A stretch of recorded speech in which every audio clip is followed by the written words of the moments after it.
مناسب کھجور جو ہم عام طور پہ گھروں میں استعمال کرتے ہیں اس کی قیمت 630 روپے ہے۔ اور چوتھے نمبر پہ ہے کشمش۔ کشمش بھی 3.5 کلو کے حساب سے اس کی قیمت بنتی ہے 1750 روپے۔ یاد رکھیں ہر شہر، ہر جگہ اور ہر علاقہ میں اشیاء کی قیمت یعنی ان کا ریٹ مختلف ہوتا ہے۔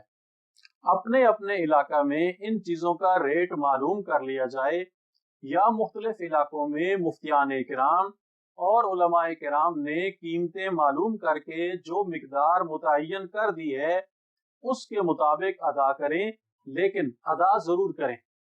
اور یہ بھی یاد رہے کہ یہ جو مقدار ابھی آپ کی خدمت میں عرض کی اور اس کی جو قیمتیں عرض کی، تو یہ قیمتیں اس کی ایک متعین قیمت ہے، تو کم از کم اتنا، اور زیادہ دینا چاہیں جتنا اللہ نے آپ کو وسعت عطا کر رکھی ہے اتنا زیادہ دیں، لیکن اس سے کم نہیں ہونا چاہیے۔ ایک اور مسئلے کی وضاحت بھی یہاں ہم ضروری سمجھتے ہیں کہ جن حضرات کے نزدیک صدقہ فطر میں ہر چیز 1 سا حجازی کے برابر ہے، ان سے پوچھ لیا جائے کہ 1 سا میں کتنے کلو گرام ہوتے ہیں، یا کلو گرام کے حساب سے 1 سا کتنی ہوتی ہے۔ تو اس حوالے سے یاد رکھیں کہ بعض حضرات کہتے ہیں کہ 1 سا 2.5 کلو کی ہوتی ہے، اور بعض کے نزدیک 2 کلو 100 گرام کی ہوتی ہے۔ یہاں یہ بھی مد نظر رہے کہ سا چیز کو ماپنے کا پیمانہ ہے، تولنے کا نہیں۔ یہ بات یاد رہے کہ سا جو ہے وہ کسی چیز کو ماپنے کا پیمانہ ہے، اس کو تولنے کا نہیں۔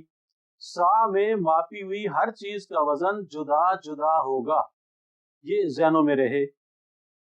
اب جسے جس تحقیق پر اعتماد ہو اس کے مطابق ادا کریں۔ صدقہ فطر جنس کی صورت میں ادا کرنا افضل ہے، اور جنس کی قیمت کی صورت میں بھی صدقہ فطر ادا کیا جا سکتا ہے۔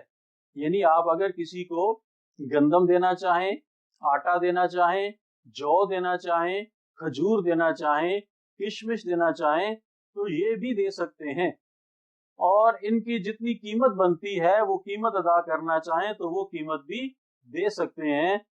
جس طرح سہولت اور آسانی ہو ادا کریں، لیکن یہاں یہ بات کہہ دینی بھی مناسب سمجھتے ہیں، آج کے دور میں جو حالات ہیں تو ان میں اگر ان چیزوں کی قیمت دے دی جائے تو وہ زیادہ مناسب ہے کہ جس مستحق کو ہم صدقہ فطر دے رہے ہیں اس کی جو ضرورت ہے وہ اپنی ضرورت کو آسانی سے پورا کر سکے، اسے جو چیز چاہیے اس چیز کو وہ حاصل کر سکے، اس چیز کو وہ خرید سکے۔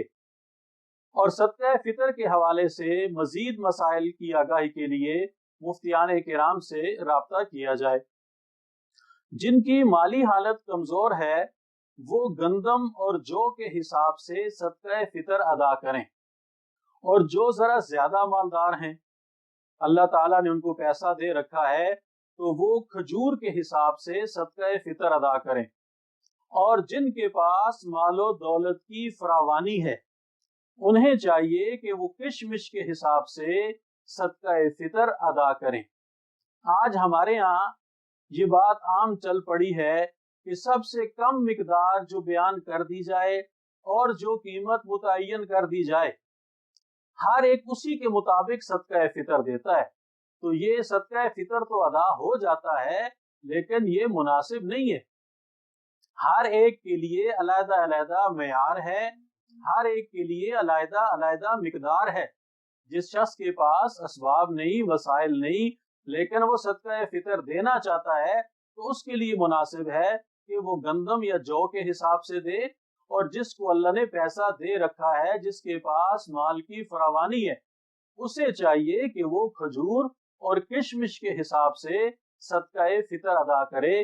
اللہ تعالی ہمیں یہ چیزیں سمجھنے کی، ان پر عمل کرنے کی اور صحیح طریقے پر صدقہ فطر ادا کرنے کی توفیق نصیب فرمائیں، اور ہمارے دیے ہوئے اس فطرانے کو، ہمارے دیے ہوئے صدقہ فطر کو اللہ تعالیٰ اپنی بارگاہ میں قبول بھی فرمائیں۔ اور اسے ہمارے لیے نجات کا ذریعہ بنائیں، آمین۔